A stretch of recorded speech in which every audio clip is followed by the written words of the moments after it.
جی السلام علیکم ورحمۃ اللہ وبرکاتہ۔ آپ کا میزبان سید احمد شاہ قادری آستان عالیہ المعروف جھنڈے والی سرکار سے حاضر خدمت ہے۔ آج جو ہماری ویڈیو کا ٹاپک ہے وہ یہ ہے کہ آپ خود ہی پتہ لگا لیں کہ آپ کے گھر پر جنات یا جادو کا مسئلہ ہے۔ اس کے لیے میں آپ کو ایک عمل بتاؤں گا، کیونکہ لوگ کافی پریشان ہوتے ہیں، تو اس لیے عام لوگوں کی بھلائی کے لیے اس عمل کو ہم اپلوڈ کر رہے ہیں۔ توجہ فرمائیے اور توجہ سے اس کو سنیے گا، کیونکہ آپ کو پھر کمنٹ سیکشن میں جا کے مجھ سے بار بار پوچھنا نہ پڑے۔ اس کا طریقہ یہ ہے کہ صبح کے وقت جب آپ اپنے گھر میں جھاڑو لگائیں تو ساری مٹی اکٹھی کر لیں۔ آپ نے جو مٹی اکٹھی کی ہے، اس مٹی کے اوپر وضو کرنے کے بعد 7 مرتبہ آیت الکرسی پڑھ کر دم کرنا ہے، 3 پھونکے مار دیں۔ اس کے بعد 7 مرتبہ ولا حول ولا قوت الا باللہ العلی العظیم، یہ 7 مرتبہ پڑھ کر پھر آپ مٹی پر دم کر دیں۔ اب جب آپ مٹی پر دم کر دیں گے تو اس کو 10 منٹ کے لیے آپ سائڈ پر رکھ دیں۔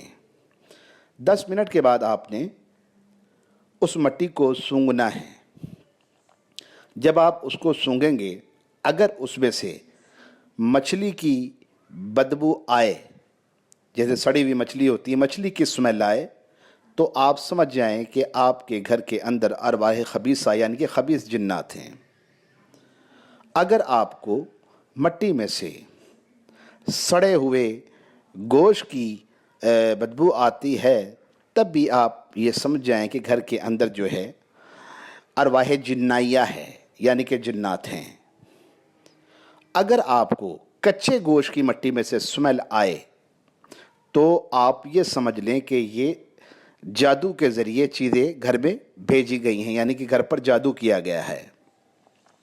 اور اگر آپ کو مٹی میں سے خوشبو آئے تو اس بات کا مقصد یہ ہوا کہ آپ کے گھر میں کوئی نیک جنات ہیں۔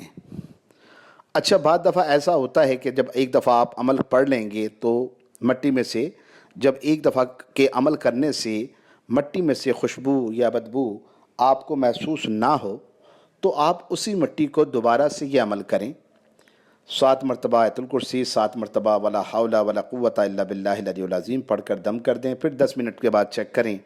اگر دوسری بار بھی نہیں آتی تو یہ عمل تیسری بار کریں۔ اگر گھر میں کوئی بھی مسئلہ ہوگا تو یقیناً جو جن میں نے خوشبو یا بدبو کا تذکرہ پہلے ابھی کیا ہے اور اس کی وضاحت کی ہے کہ اگر مچھلی کی بدبو آئے تو اس کا مطلب ہے ارواح خبیثہ ہے، اگر سڑے ہوئے گوشت کی بدبو آئے تو ارواح جنائیہ ہے، یعنی کہ گھر میں جنات ہیں، شریر، اور اگر گھر میں سے کچے گوشت کی خوشبو آئے تو گھر کے اندر جادو کے ذریعے یہ چیزیں بھیجی گئی ہیں، اور اگر خوشبو آئے تو اس کا مطلب یہ ہے کہ گھر میں نیک جنات ہیں۔ اچھا، جب یہ آپ دوسری دفعہ کر لیں گے تو آپ چیک کر لیجئے، لیکن اگر دوسری بار بھی آپ کو محسوس کچھ نہ ہو مٹی میں تو تیسری بار عمل یہ پھر اسی طرح دہرائیں۔ اللہ کے کرم سے اور فضل سے تیسری مرتبہ میں آپ کو لازمی اگر کچھ ہوا تو لازمی آپ کو خوشبو، یہ جو خوشبوئیں میں نے بتائی ہیں اور بدبو، یہ آئیں گی۔ اگر پھر بھی کوئی مٹی میں سے اسمیل یا بدبو وغیرہ نہ آئے تو پھر آپ سمجھ لیں کہ آپ کا گھر پاک ہے، آپ کے گھر کے اندر کوئی اثرات یا جادو وغیرہ کا مسئلہ نہیں ہے۔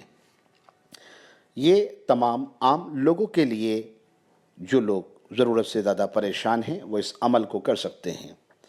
براہ کرم آپ اگر یہ عمل دوسروں کے لیے کریں گے، کہ اگر فرض کریں اگر آپ چاہتے ہیں کہ دوسرے گھر کا بھی میں معلوم کر لوں، تو یہ یاد رکھنا کہ ایکشن کے لیے پھر ری ایکشن کا ہونا بھی ضروری ہوتا ہے۔ جب ایکشن کرو گے تو ری ایکشن ہوگا۔ جب آپ کسی کو اس طرح اگر دوسرے گھر میں کسی گھر میں کچھ زیادہ مسئلہ ہے اور وہ مسئلہ آپ کی طرف عود کرے گا تو پھر آپ کو سنبھالے گا کون؟ تو بہتر یہ ہے کہ دوسروں کی آگ میں ہاتھ جلانے سے بہتر ہے کہ آپ اپنے گھر کو چیک کر لیں تو وہ بہتر ہے۔ اگر اس طرح کی کوئی بھی معاملہ آپ کے ساتھ درپیش ہو تو فوری طور پر اپنے روحانی معالج سے رابطہ کریں، اور یا پھر ہمارے چینل پر جو ویڈیوز علاج کی موجود ہیں اس سے استفادہ حاصل کریں۔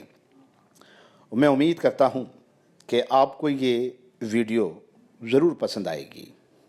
روحانی قوتوں سے لڑنے کے لیے انسان کو خود بھی روحانی ہونا پڑتا ہے، تو اس لیے لیکن یہ عمل ایسا ہے کہ ایک عام انسان اپنے گھر کے لیے اس جو ہمارا بتایا ہوا طریقہ ہے اس کے ذریعے معلوم کر سکتے ہیں، لیکن جو میں نے اس میں احتیاط پہلے بتائی ہے وہ کائنڈلی ضرور احتیاط کیجیے۔ میں آپ کے لیے دعا گو ہوں، آپ میرے حق میں دعا کیجیے۔ اللہ تعالی ہم سب کا حامی و ناصر۔ السلام علیکم ورحمۃ اللہ وبرکاتہ۔